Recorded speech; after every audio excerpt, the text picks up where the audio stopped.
So we all know Radiohead, right?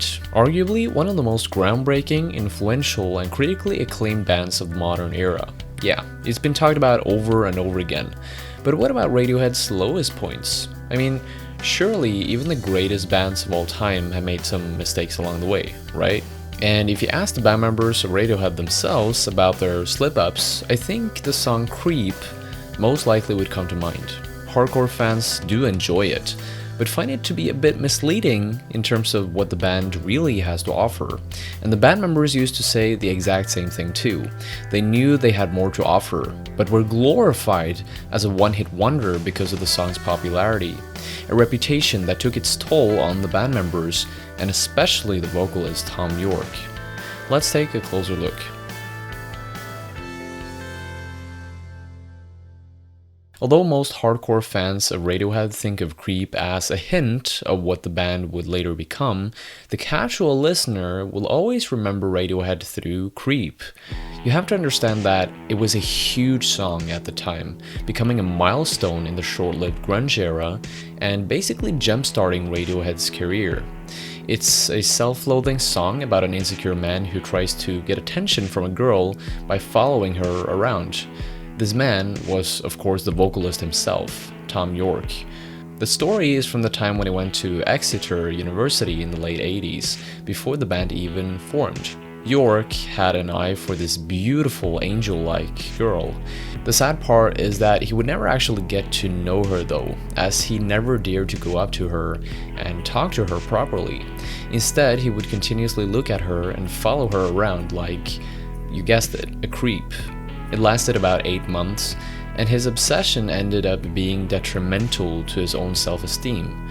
At one point, he got himself drunk to feel confident enough to go up to her, but ended up frightening her in the process. As fate may have it, she unexpectedly attended one of Radiohead's live performances, and according to guitarist Jonny Greenwood, Thom was mortified because he's never spoken to her or anything, and here she was. He was very shaken up after that. The song opens with Yorke clearly explaining the atmosphere and the feelings he has for the girl. He's attracted but intimidated by her looks. When you were here before, couldn't look you in the eye. In the pre-chorus, Yorke goes on to distance himself even more from the girl. He seems fully convinced that he'll never have a chance with this girl. I wish I was special. You're so very special. In the chorus, he puts the final nail in the coffin by sharing his very dark and grim self-image. But I'm a creep.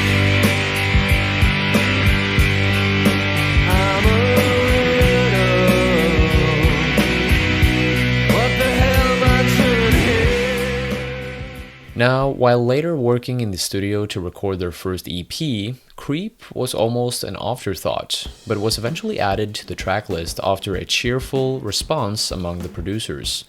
At first, Creep suffered from poor sales and critical reception, with radio DJs excluding them from playing their playlists, calling their music too depressing.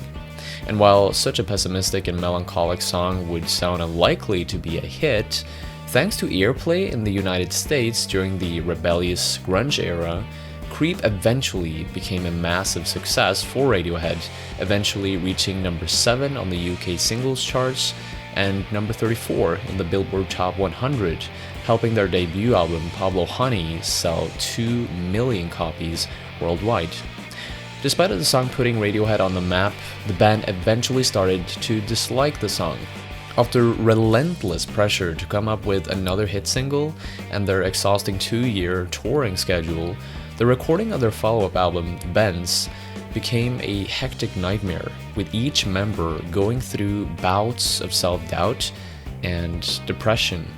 After the critical success of their third album, OK Computer, Radiohead outgrew the raw simplistic sound of Creep in favor of more ambitious and abstract art rock, becoming separate to the breakthrough success and critical acclaim of their work since.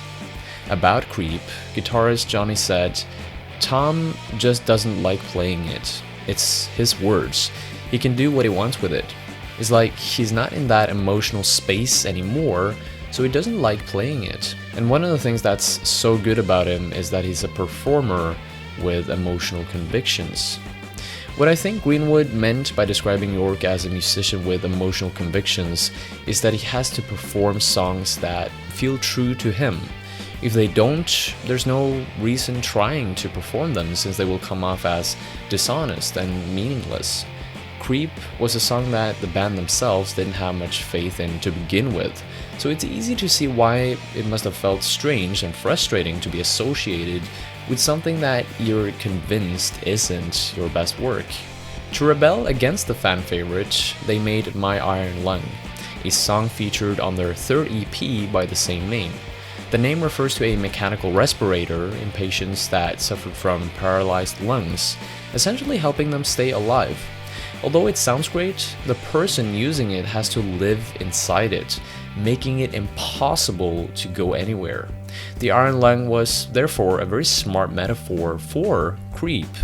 It was a song that financially kept the band alive, but it brought them creative restrictions since fans now expected them to create similar material in the future.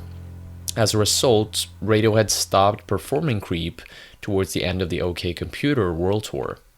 Despite of a few sporadic instances between 2001 and 2009, Radiohead rarely ever added Creep to their live set lists. It seemed like Creep would never have another chance in their live shows. But on May 21st, 2016, at a show in Amsterdam during their Moon-Shaped Pool tour, something special happened. This is for the funny guy shouting creep in the back.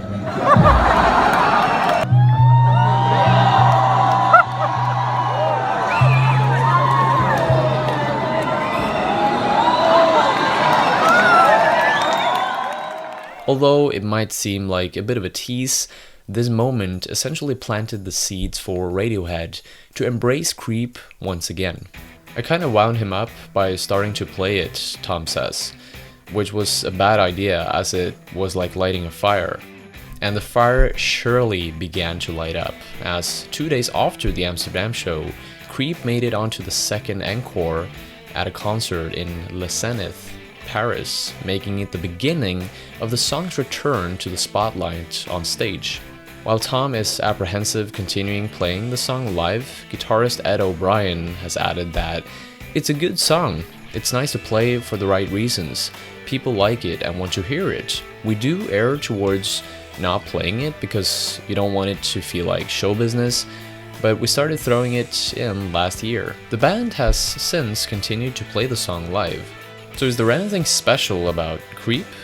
Well, released during the middle of the grunge era, with Yorke's blonde messy hair, his deadpan voice, with themes of alienation, confusion, and self-pity, many people called the song a rip-off of Nirvana or even the Hollies. Although they, like so many other bands, hated being labeled grunge and hated the genre in general, they eventually unfolded as one of the quintessential bands thanks to the game-changing albums such as The Bends and OK Computer. So I think, in many people's eyes, Creep was just a humble beginning of what was to come. It certainly doesn't have the surreal melancholia of fake plastic trees, the progressive song structure of Paranoid Android,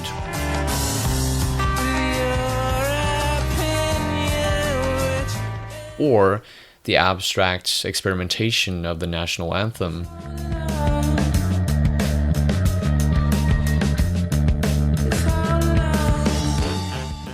But like many successful alternative rock songs of the 90s, it's the strong melodic hook, painfully sincere lyricism, and raw energy that sells the song the most and makes it resonate still to this day.